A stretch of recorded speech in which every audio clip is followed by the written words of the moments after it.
Right then guys, Oh yeah, we're in Scotland, that's for sure. we're about 35 minutes away from Edinburgh Yeah, and we're feeling it. yeah, We're lovely feeling it. roads, very, very sore bum. That's going to sound wrong on the video, I'm sure. Legs ache, lower back a bit achy as well, but all in all, still in good spirits. Nice hot shower, nice Weatherspoon somewhere I reckon. Oh yeah. So you can get there, find the nearest Weatherspoons, lads, get involved. Let's go. It's not a holiday about a Weatherspoon. 100%.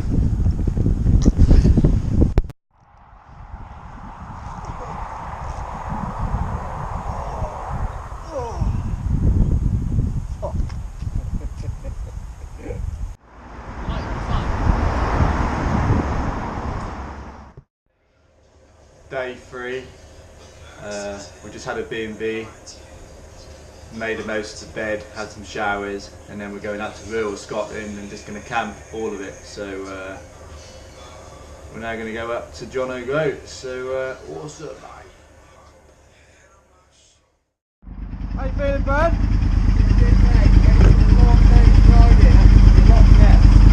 John O'Groat. John O'Groat. So this is us done at the B&B, we're going to be camping now the most of it, so wish us luck.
typical Scottish weather.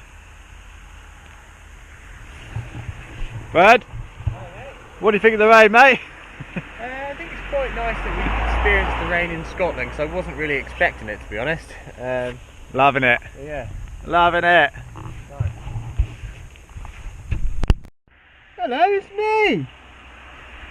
It's me, Brad, and I'm on the road. We're in a national park. We can't pronounce the name. We're in Scotland somewhere, and it's raining. But my head's wet and now my helmet's wet inside it. But it is beautiful out here, look. Got some nice hills to the left of us, followed by some nice hills to the right of us. Right, I'm going. Let's go, let's go! Hey, hey.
Now stopping for a hot cup of tea. Are you ready? I don't actually know where we are. It should tell us here. Tom and Tal. Name delivered from the Gaelic Tom. Some shit. This is on the road. We're at Calf. It's called a Fireman's Calf. No, actually, and they hang t-shirts up. It's called the old fire station. This used to be a fire station a long time ago, and then what happened is the fire station shut. This is the local place. This is like you can probably get your hair moulds done here at your local place. Only if you're local. Yeah, so they didn't. Everyone kept saying, "What are you gonna call the old station?" And then what happened is the name stuck. You need to speak louder. And then everyone started donating fire T-shirts from all around the world. And that's the story of the old fire station. It is actually pretty cool. This is Bradley. I'm Bradley. I'm from Norwich. Say hi, Heidi. Hi, Heidi. Yeah. This will be about part 2, 30 minutes in. Bradley says hi to Heidi. Hi. Say hi, Alice. Hi, Alice. This bit is not going in the video. Fucking will.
Okay, so we're just on the North Coast 500 route, and we're about 450 miles, well 50 miles in, 450 miles left. So what we've done is, this is the route, and who wants to pay for camping site, eh? So this is our camping spot. So what do you think, Brad? It's beautiful. Beautiful camping spot. Literally in the Bikes are middle of here. the wilderness. The last place we tried to go didn't work out. So yeah, we tried 3 other places to find a suitable wild camp spot, but yeah, this is the best one. So it's quite secluded. I don't think anyone's going to say anything to us, and it's legal in Scotland. So awesome. So we'll be up about 8 o'clock tomorrow morning, and we'll crack on to John O'Groats. Peace out, boys and girls. This is how you wild camp. Cheers. Mahalik Graf. On the road. Mahalik Bear. This is on the road, and this is what we do. Nice little fire, music, no one to be seen. This is what we do. This is what we do.